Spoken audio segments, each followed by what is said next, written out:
everyone, and welcome to this Telit Cinterion webinar, IoT Design Considerations, Why Sourcing IoT Modules and Antennas Together Simplifies Integration. I'm Amanda Flink, the head of global events here at Telit, and I will be moderating today's event. To explain this topic today, I am pleased to be joined by three speakers. First, we've got Jeff Shaw, Application Engineering Manager at Telit Cinterion. Second, we have got Pat Frank, a Principal RF Engineer at Talglast. And lastly, John Alexander, a Product Manager at TechShip. Now, just before I hand it over to Jeff to start our presentation, I have just a few quick reminders for our audience. Please be sure to check out the resources section for some additional information on today's topic. There you can find today's slide deck and some other resources from the three companies participating here. You may submit questions at any time. Simply submit a question by posting in the questions box located near the bottom of your screen. And finally, we will send out this replay link to all attendees at the conclusion of the webinar. And with that, Jeff, I will hand it over to you to kick us off today. Thanks, Amanda. Really excited that we're getting together to kind of maybe provide some insights on how we want to see antennas be selected in the industry. So I'm glad that we're here with John Alexander and Pat Frank, who are our industry partners with Telit.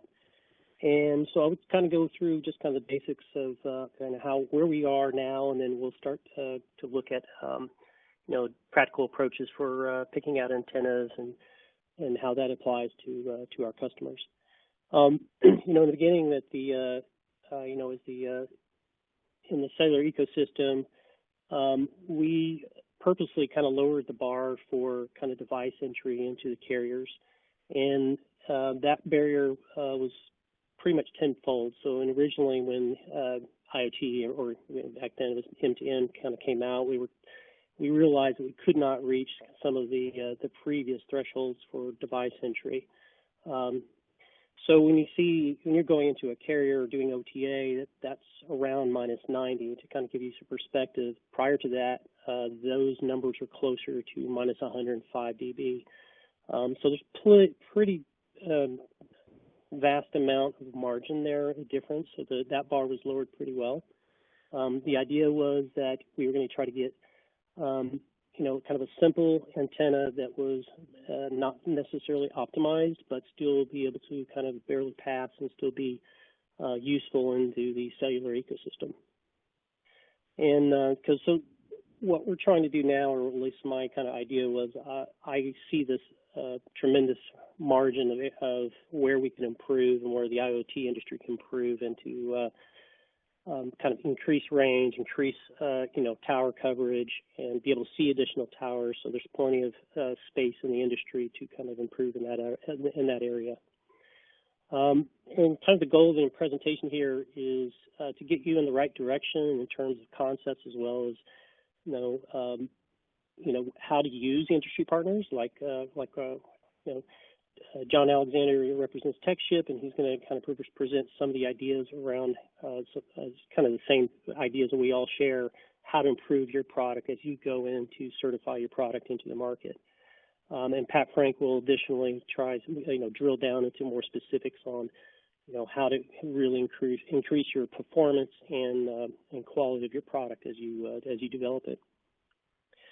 And so I'm going to try to focus on kind of the idea of when you're just starting to look at how you want to select an antenna and what things to look for, and or what kind of problems you're trying to solve. A lot of this can be really, as you are in development, you should start thinking about these things, and also trying to rely on us as resources to kind of help you guide through that area. We have resources where we can help you.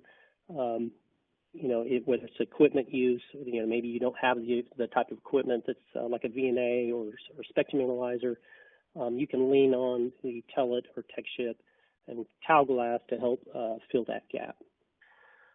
And so,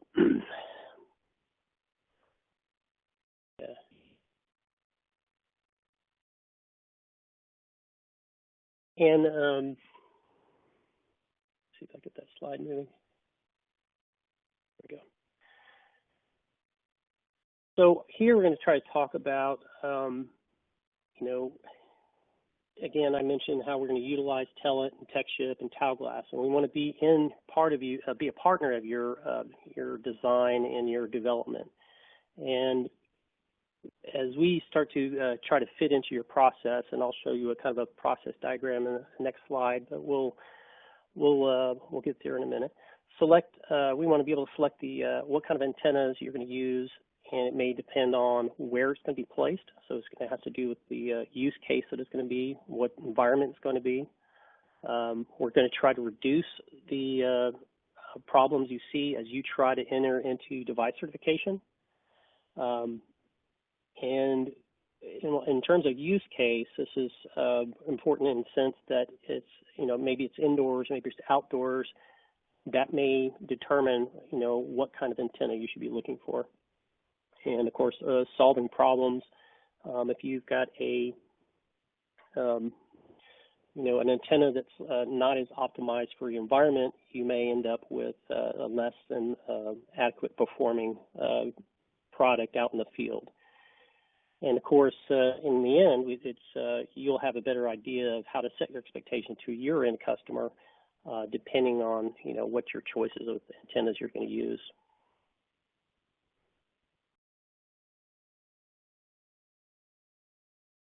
So here I've got a kind of a design design and development flow that's pretty typical. And what we want to do is try to show kind of where we at Telit and TechShip and Tau Glass want to kind of be involved. And of course, the sooner you involve us, the better chances you have to kind of really come up with the right antenna and the right use case. And you're sharing that, and we're actually being a partner during your development and making a positive impact. And what I've placed here in kind of the middle of this diagram, you'll see, design review with Telit or TechShip or Tau Glass, and that is really kind of the last point that you should be getting involved with us. You want to really start early. You want to pretty much, as you're buying a module or you're buying, antenna, you want to be able to kind of start communicating with us of what you're trying to use, what that use case is, and so we can help you try to select the right match. And it may take, I actually would suggest more than one antenna. I would depend if your use case is such that that device is going to be in different environments, or it could be in a basement, it could be in a be outside, it can be on a train, it could be moving, it could be mobile. All those things matter, and it may determine where you want to say you want to have one antenna, two antennas, or do you want a broadband antenna, do you want omnidirectional antenna, direct antenna, or you may need to have multiple configurations for that single application that you're using for when it's actually deployed into your cellular ecosystem. And one of the things we're trying to do is to be in front of this prototype that you're going to come up with. So as you go through your design phase, and let's assume that you are engaging with us and we are providing that feedback and we get to that prototype level and you've gone and built your application, then again, you can still reach out to us and say, okay, well, do you have the necessary tools to kind of measure your over-the-air performance? That might be something you lean back on Tau Glass or Telit, and we would try to help in that process. Prior to that, you may be working with TechShip. We're looking at board designs. We're looking at how to lower EMI and things like that. A lot of this, our partners are going to kind of work through this with you.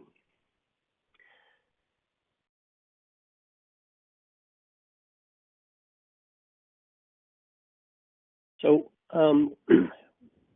let's talk a little bit more about just specifically the antenna selection, and what are these components or things that you are going to be trying to focus on, and is it going to be signal quality? Are you trying to increase range from a previous product? Do you did you notice low throughput, or you need higher throughput? Is it, Maybe you've got a low power device that you need to really optimize. A lot of people miss this, that if you've done so much work on really optimizing the application and then you throw some poor antennas on there, you pretty much threw all your hard work out the window. Now you've got a device that's probably scanning constantly and using tons of energy. So antennas is incredibly important in selecting really selecting something that's actually going to be supporting your power profile. It may be that you're working with, trying to improve connection stability. You have some field cases out there that basically radios are being, or the module is being orphaned out there and is sitting there, and you can't get your back end to reach your device. Again, a lot of that can be mitigated with a lot of the work that we're going to go through here.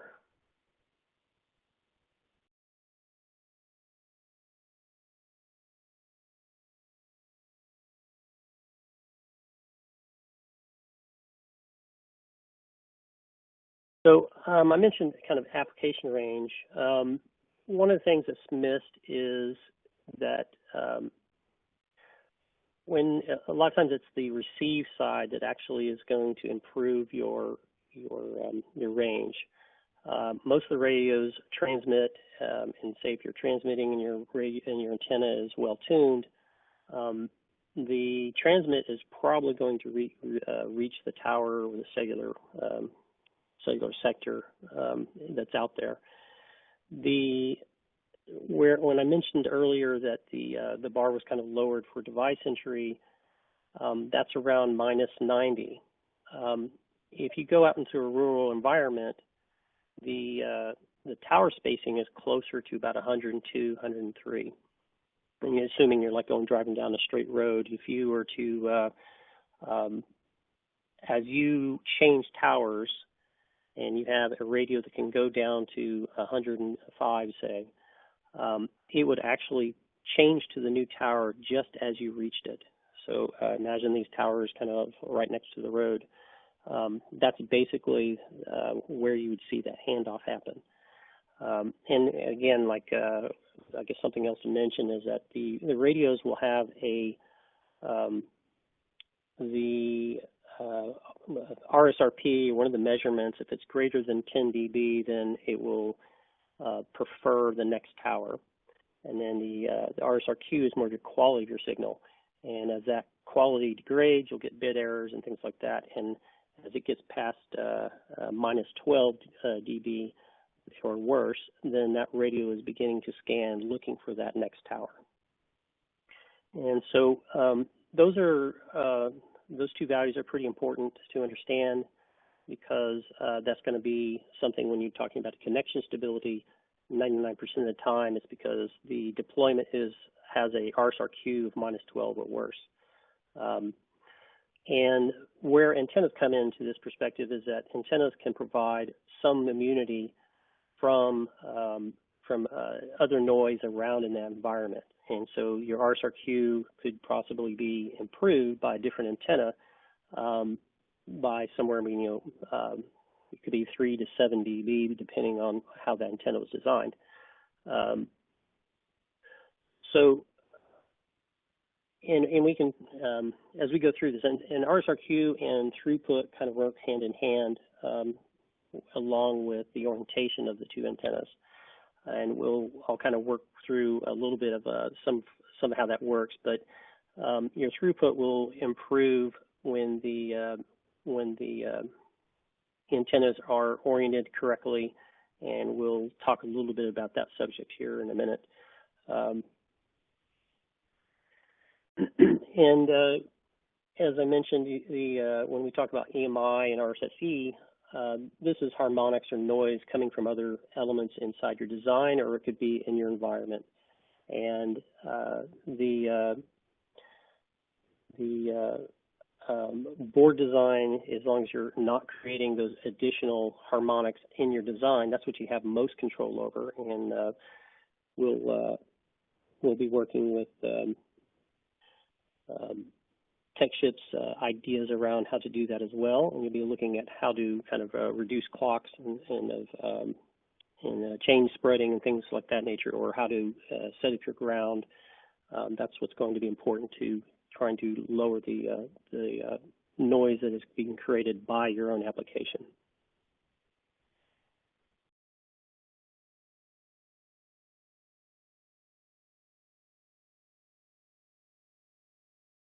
So we'll talk about how the application is used, and like we mentioned before, will your application be indoor?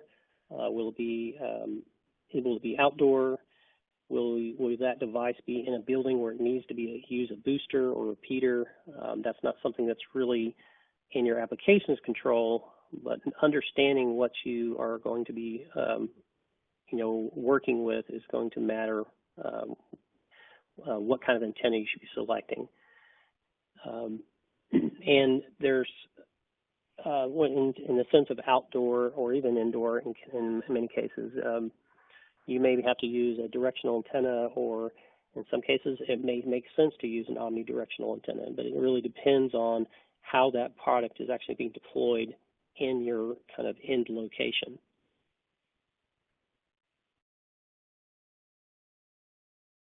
When your product is kind of out in a rural environment, you're going to have less kind of environmental noise.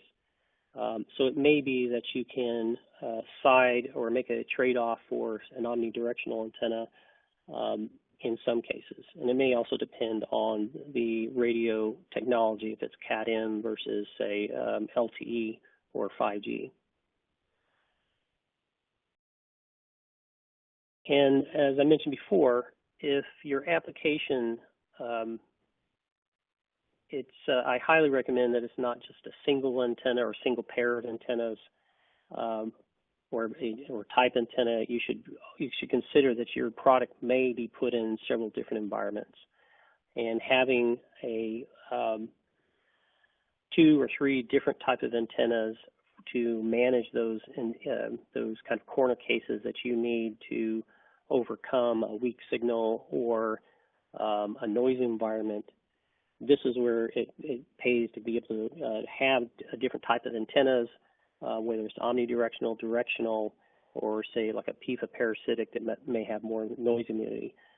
Having those type of things at your fingertips of your deployment team will make a big difference on how you kind of manage these corner cases or field problems you have out in the field.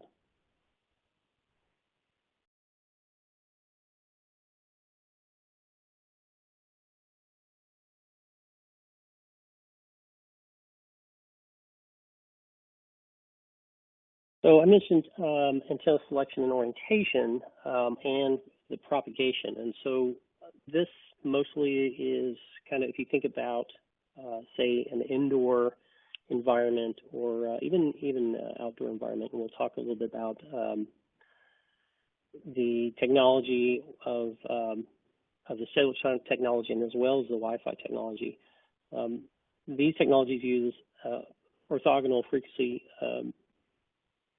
division modulation technology, and basically it amounts to the signals that are coming to right angles to the antenna are going to be utilized by the radio, and that is partly of what actually is how we are able to increase a lot of the throughput in that antenna system.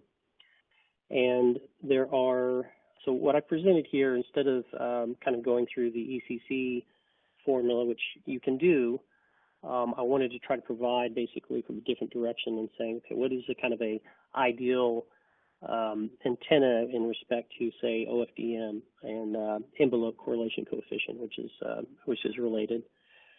And the idea here is that you have nulls basically facing the other antenna, and part of what is the benefit there is that the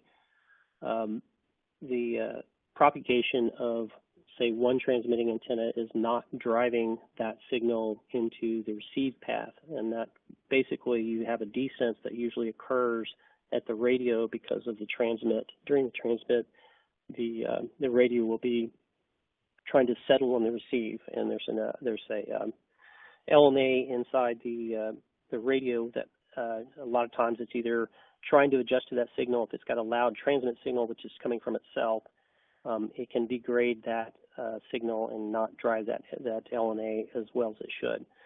So typically what you'd see is, say, 2 to 3 dB of loss in that environment if you're using, say, an omnidirectional antenna that's kind of bleeding into the RX path.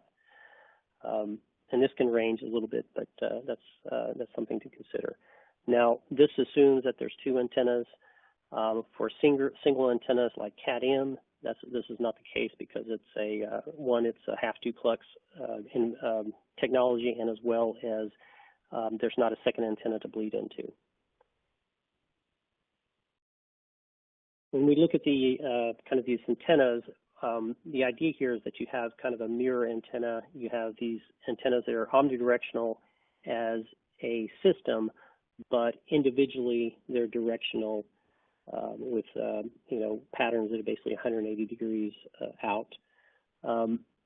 I call this ideal, and I put it in quotes mainly because during, I guess, my past, I found that I actually preferred additional nulls, and it's a little bit counterintuitive, but I actually did not see nulls as a negative feature. I actually saw it as a positive feature. And it really depends on the application and what you're trying to do. If you have lots of, say, source clocks in your design that are generating and transmitting clock signals and harmonics, aiming these nulls towards those components on your board or on your application, you use that to your advantage. You're basically quieting that signal from impacting your receive channels. So looking at this a little bit differently, and not necessarily always going to, say, an omnidirectional antenna that sure, it can transmit all out in any direction, or it can receive in any direction, but in some cases it may not actually be really ideal for the environment or the use case that you're doing.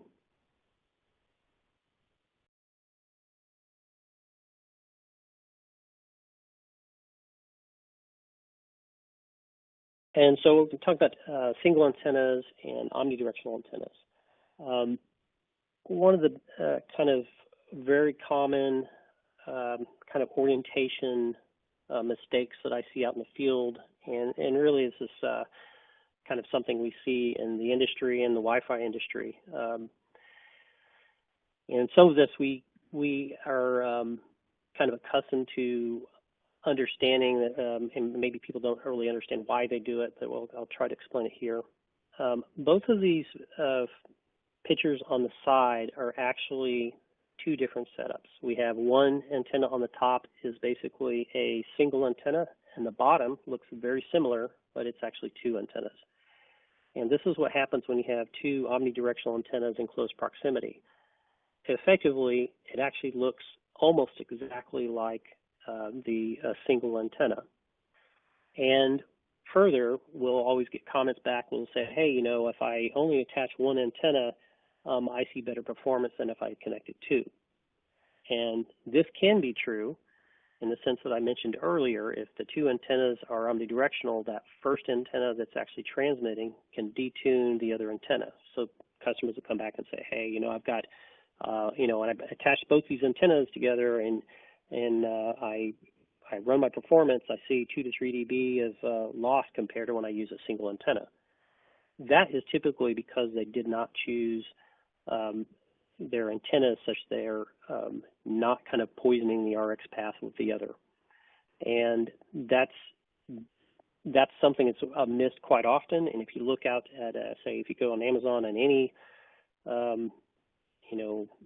router or AP out there, most of the time you see these 2 antennas are probably identical, they're probably broadband, and they're doing exactly that.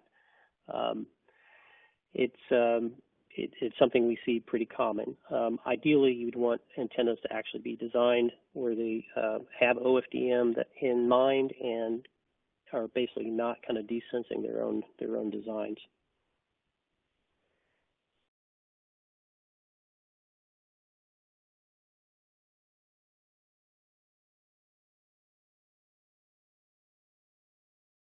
So I want to kind of go over when we're looking at antenna selections and specifically return loss, and we'll go through some of the specs and kind of show you how to read these.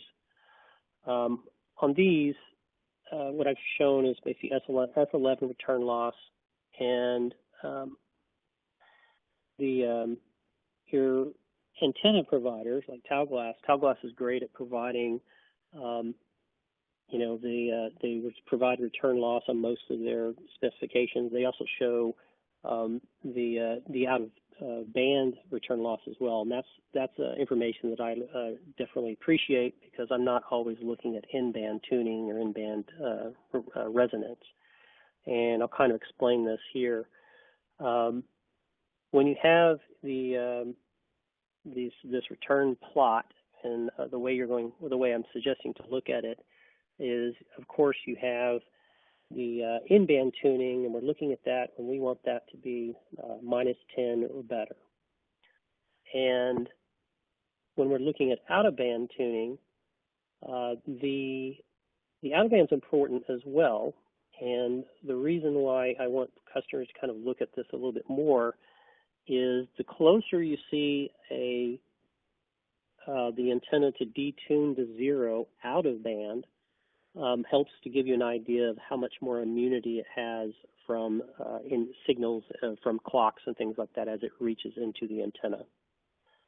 And then you can look at, so for example, if the detuning or the mismatch actually is going to 0, that's actually providing nearly 7 dB of rejection to signals as it comes in. So if there's a harmonic that's at a lower frequency and it's starting to propagate up the frequency channels or frequency values, then you're seeing that loss and dissipation of that signal before it reaches to the band that you're trying to listen to. So I definitely, if the antenna does not have that, the out of band information, then I definitely would request if there is a plot that has a full return loss values for you to look when you're doing your antenna selection.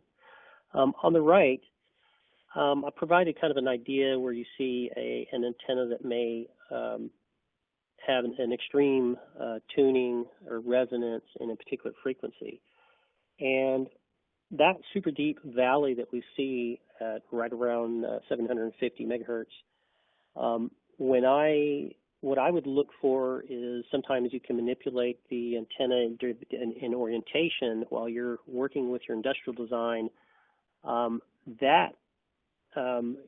from -30 to say -15 is there's not much difference in an additional tuning. So if you can actually change either the mismatch to be more mismatched by seeing that get closer to 0, or possibly lowering the say 1900 to 2400, where it's a little bit lower, you can make these trade-offs in the orientation. These values are going to move as you place it into your industrial design.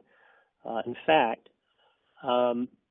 when you put it in your industrial design, if you're getting near, say, plastic or some other material, this signal will actually shift to the left. So the signals will get slightly longer, and that has to do with the conductivity in the area, and you'll see this coupling, and so that actual element will kind of extend as it's put into your design. So a little bit of bias to a higher frequency. This will all depend on the plastic you use and the metallic material around you. So it's not something you can kind of look from a spec sheet, but it's something to be aware of as you go into your design. If you know that your design detunes 3 to 5 dB, then if your antenna selection is at -10, probably that's not good enough. You want to probably look at something like -15 in that resonance, and as you put it in, then you know that it's going to kind of is not going to be as resonant, and it's going to lift up a little bit.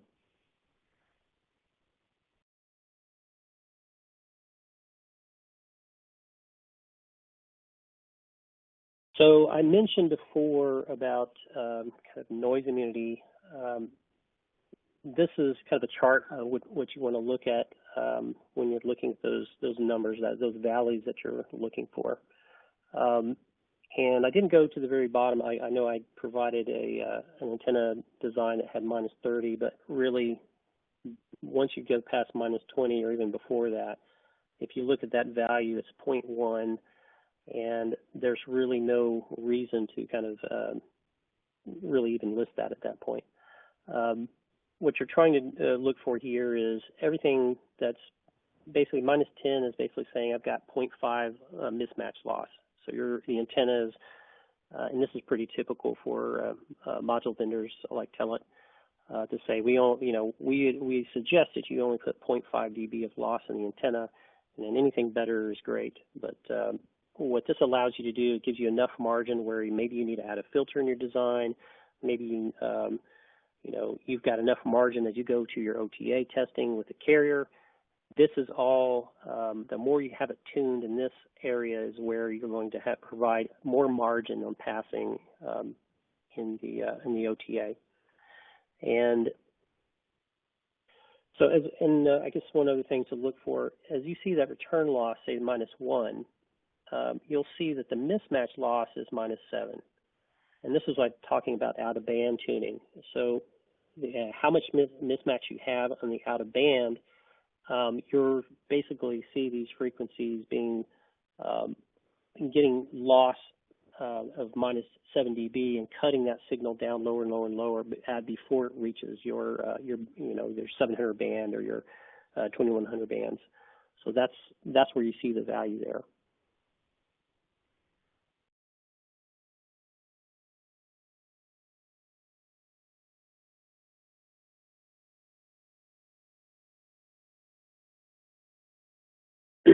So as we kind of covered, I kind of provide you a tool set of how to select antennas, how we're going to use the industry partners to get a better understanding and to develop a better product. And I hope that this idea of what kind of an ideal antenna is, kind of how it relates to OFDM and the envelope correlation coefficient formula, that you can kind of understand what people or what the carriers might be looking for if they do an ECC test. They're looking at how well that antenna does not overlap. And I've provided reasons of why they don't want it to overlap, in the sense you have descents on your RX path, and and of course, it may make sense to have an omnidirectional antenna. But you have to understand that trade-off if you're going to do two omnidirectional antennas that do not,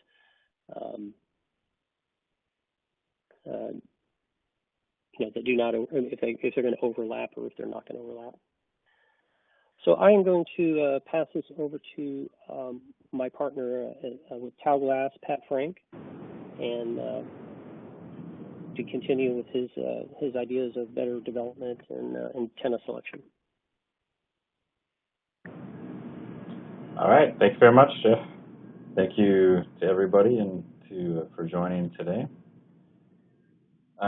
Picking up from talking about antenna selection, I'm going to take you through a few different topics, kind of continuing on from selection and thinking about different aspects of the design, in particular the important parameters for embedded antennas, and kind of tying into some of the thought on why we need to select the antennas early in the design cycle. And then we're going to talk about some testing certification. So when we're talking about going into certification and what the margins are and stuff like this, we'll talk about what some of those numbers mean, and what maybe some typical limits are, and we'll talk about some trade-offs with that. And then finally kind of wrap it up and talk about what knowing all this means can mean for you and your product.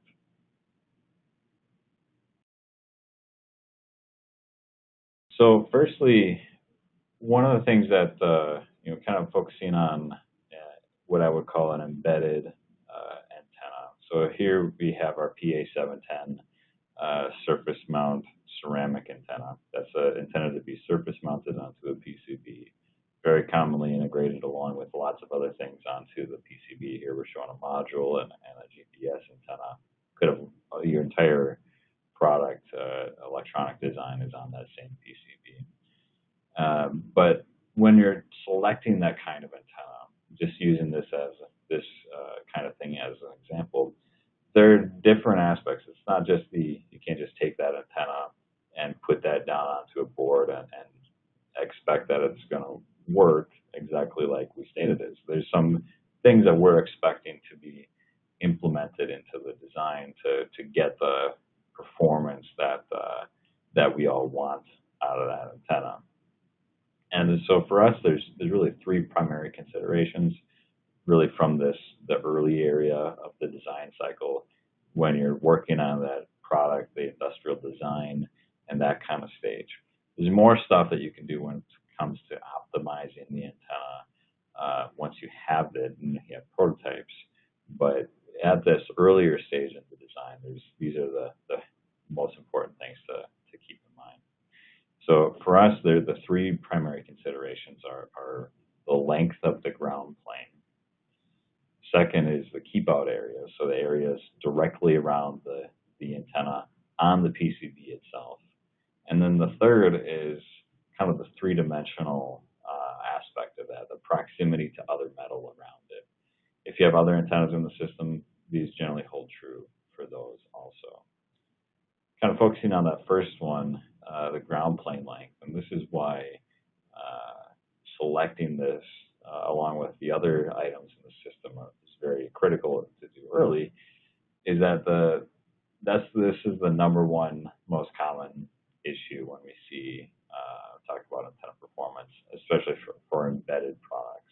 For any antenna that's not ground plane independent, it's looking for a certain length. And really the target for us is 1/4 of the free space wavelength of the lowest frequency of operation.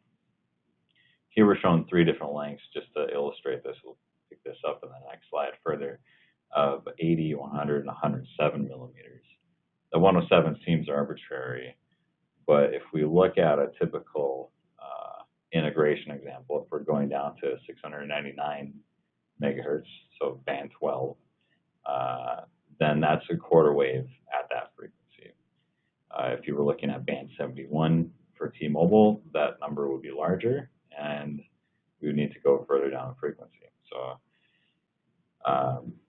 that size, hence, can directly impact the size of many entire products, right? This is why, again, early selection is important. So what happens if you have a smaller antenna or a smaller ground plane for your antenna? That's really looking to use that ground plane as part of the antenna. To illustrate this, if we look at the efficiency, and this is our primary metric that we're looking at from antennas, is this total radiated efficiency.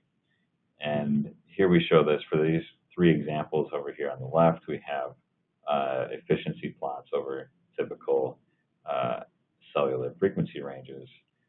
And I'm going to contrast a couple different things. First is if we look at the upper frequency ranges, the 1700 megahertz to 2700 megahertz, we see that as we reduce the length of the ground plane, there's really very little impact. And this is because we haven't even approached the quarter wave length for that frequency range. 1700 megahertz is about 4.5 centimeters. But if we look at that at the lower frequency ranges, so 700 to 1 gigahertz roughly, then we see that there's a steady reduction in the efficiency in that range. And this is because we're trimming away at the total size of the antenna effectively, because the antenna is not just that white ceramic piece that we're providing, but it's leveraging the rest of the board to create the rest of the antenna. So chopping away the size of the antenna decreases the efficiency of the antenna. And that has a direct impact on further on full device performance. Moving forward, there's not just the size of the board, but looking at around the antenna elements themselves, those areas are very reactive, and those are very sensitive then to things that are put around them, kind of put it generally. And the first way that we think about this is what we call the keep out areas around the antenna. And we will define this in our data sheets. Here we're showing our PCS06 as an example. And when we design an antenna like the PCS06, like the PA710, we're not just designing the antenna element, we're actually designing the things that part needs around the antenna. So here we have pads for mounting for mechanical purposes. We have pads to connect to it. Maybe we have a ground connection. You have the traces that are certain connections. Maybe matching components that go in certain locations. So we're expecting that as part to be implemented onto your product. Also, those are integral parts of the antenna as far as we're concerned. So really just follow the data sheet, and as with many things here, if there's any questions, you can reach out to Telit or our partners. Kind of continuing that thought and kind of making sure that the antenna has what I would call the room to breathe, really, which is really the volume required for the fields to expand out from around the antenna. We're talking about proximity, three-dimensional proximity to metal. And here we're illustrating this with a simulation of a PA710. We're putting that close to a generic large sheet of metal. Maybe that's battery, maybe that's LCD, maybe that's another PCB in the system, or maybe that's the roof of a vehicle, something like that. And we see that as we move it from closer to further away as we're going left to right, we see that there's less coupling, as shown by the green in the image, in the middle images. And then as we look at the efficiency, we see that as we draw it away from that large piece of metal, that efficiency goes up. Right? So we're coupling less energy into that large piece of metal, and we're allowing more energy to radiate out. We have a rule of thumb, it's about 20 millimeters, but again, that's important. Just if we get it as far away from those big chunks of metal, the better it will be.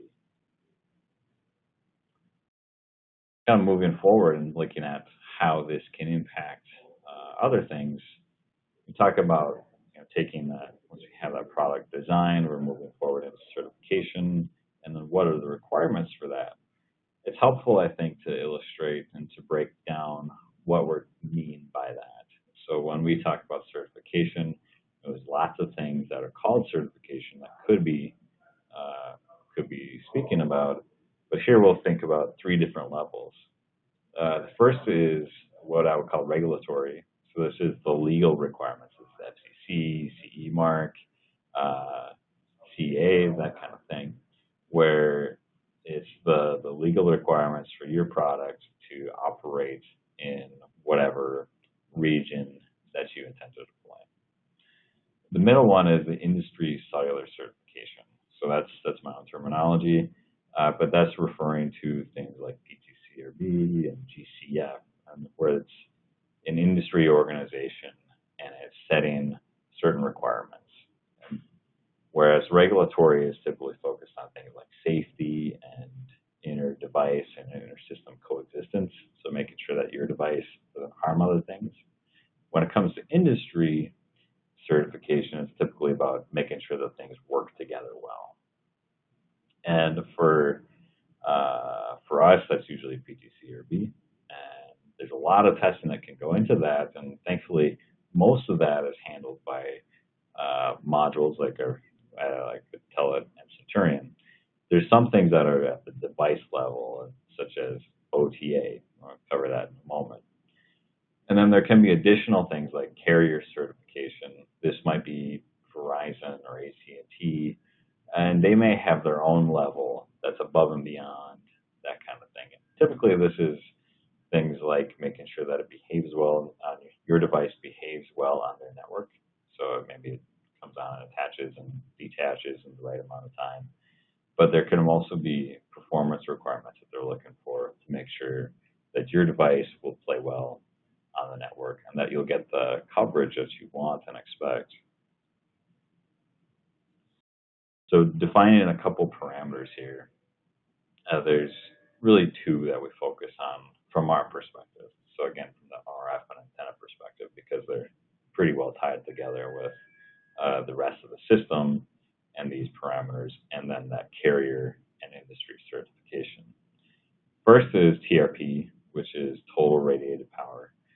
And you can think of this as if you take a device, and a handset is a really good way to picture this. If you take a handset and you put it inside of this magical imaginary sphere, and you turn that handset on and you put it into a call and you make it transmit as much power as it possibly can, how much power is captured by that magical sphere? And how much power that is the TRP. That's what this picture here is trying to illustrate. That comes out of the CTIA, which is another industry group standard for this. What we see is that TRP is very much tied to the total efficiency. And that's not just the efficiency like we were looking at in the antenna efficiency, but it includes things like that loss. So the losses that are between your module and the antenna, those things are directly come off of this. So your TRP will be lower if you have more losses in your system, or if your antenna efficiency is lower. The next number is essentially the corollary to TRP, but it's the receive side. So if we have that same handset and that same imaginary sphere, and we put it into a call, takes a little bit more time to describe, but if we transmit power from the sphere down to the handset, how much power does it take to hit some error rate in our data transfer? And that's basically what TIS is. And this is also influenced by antenna efficiency. That's an important aspect of it. We want to maximize our efficiency like this. But it's also influenced by interference, like Jeff was mentioning, where there's potentially, if you get clocks and things like this, or power supplies that have noise that couple into the antenna and degrade the TIS. So again, all these things are coming together. And then looking at what kind of numbers we might apply for this, I think it's quite helpful. So this is the typical requirements from AT&T in particular.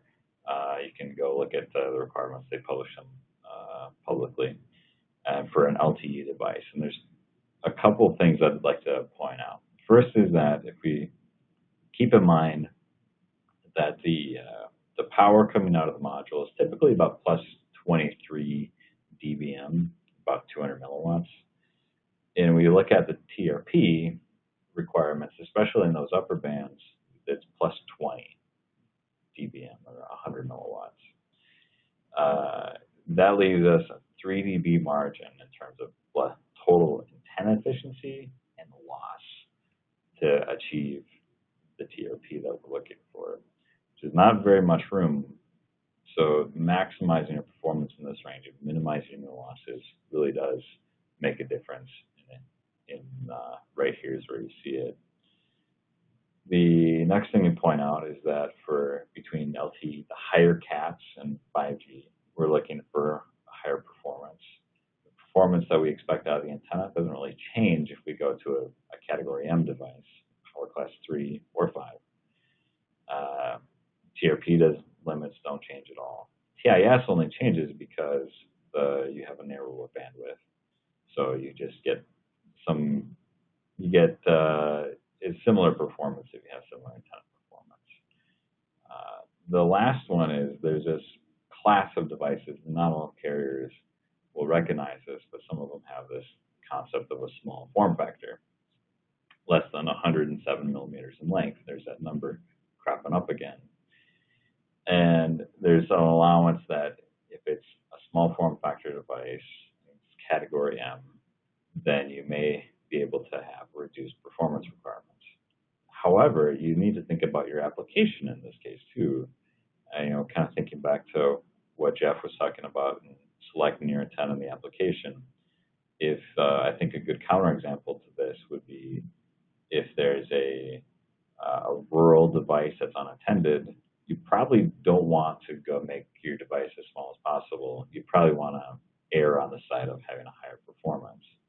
If, on the other hand, you have a wearable device that's maybe on people, it's probably highly mobile, and it's probably going to be in an area where there's good cell coverage. So there you may be able to go make a smaller device and just have reduced performance. So you really have to think about your application. It's not one size fits all.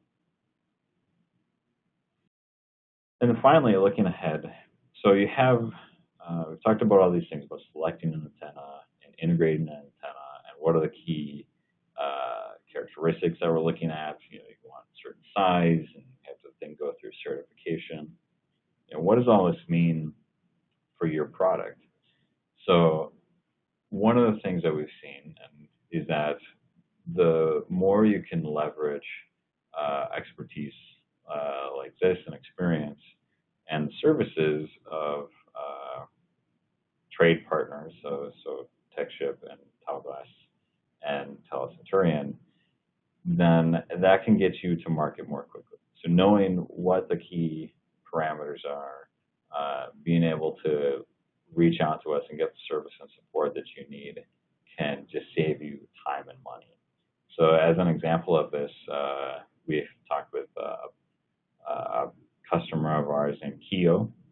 Kio had designed a product, a gateway for many different industries and applications. They had just selected an antenna. They didn't consult with anybody, put it down like any other component. And then they went and tried to go through the AT&T, the carrier certification, and they failed time and time again. Spent hundreds of thousands of dollars on certification. And in the end, they came to Town Glass.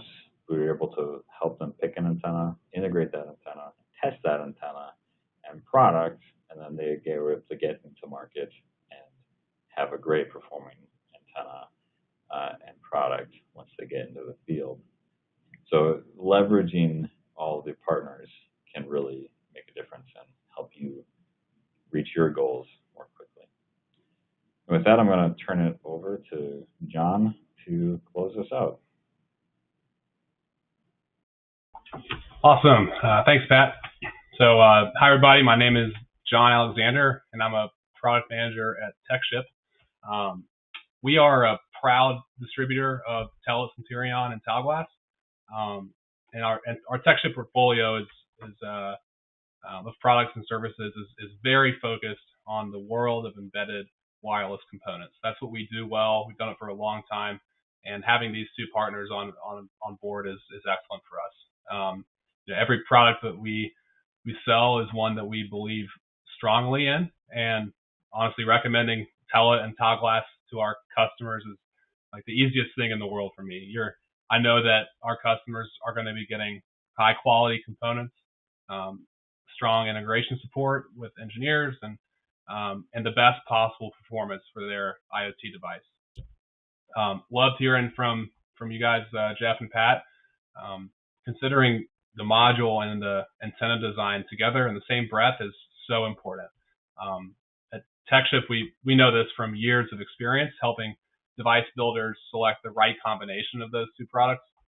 It always surprises me when an engineering team will go through all the effort of choosing an appropriate cellular module, labor over the PCB design, spend countless hours and dollars in the lab, and then choose a budget antenna off the clearance rack, cutting the radio's performance short and not really getting the speeds that they paid for. So, it's so important to choose high quality components and really get the match of the right antenna and the module together early in the process.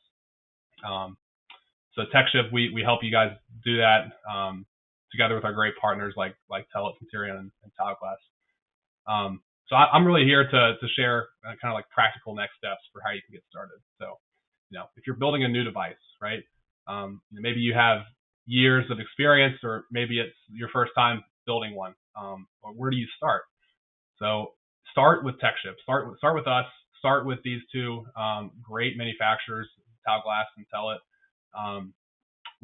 At TechShip, we have an expert team to help you match your use case to the right components. Our web shop is easy to use. Products are in stock, and all the technical documentation is available for download at your fingertips. We stock the full lineup of development kits from Telit and Cinterion, and we'll match you with the right antenna solution from Tile-Glass. And if you're ready to get going with that, follow this QR code that's on the screen now. And it'll take you to a little landing page that we've set up, and it has a few items that we've highlighted that can help you kick off your next IoT project, anywhere from low speed CAD-M, NB-IoT, all the way up to the very fast 5G cards, and all the antennas that go along with that in between. Let me go to the next slide here, last one. So our TechShip team is ready for you, and we're going to support you from your evaluation stage, where you're just trying out products, all the way through production.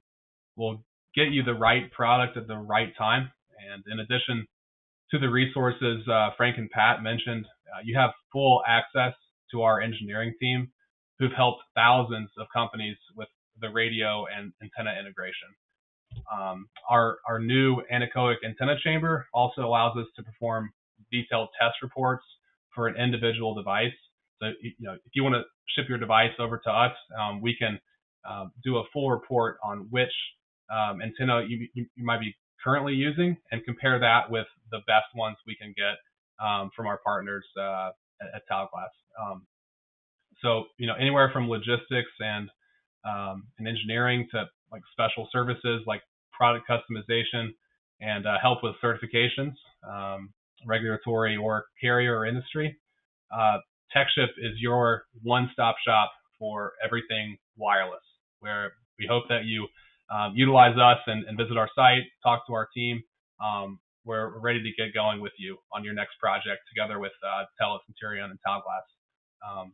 So thanks a ton for your time today, and look forward to hearing from you. So I'll pass it back over to Amanda. Thanks, everybody. Thanks, guys.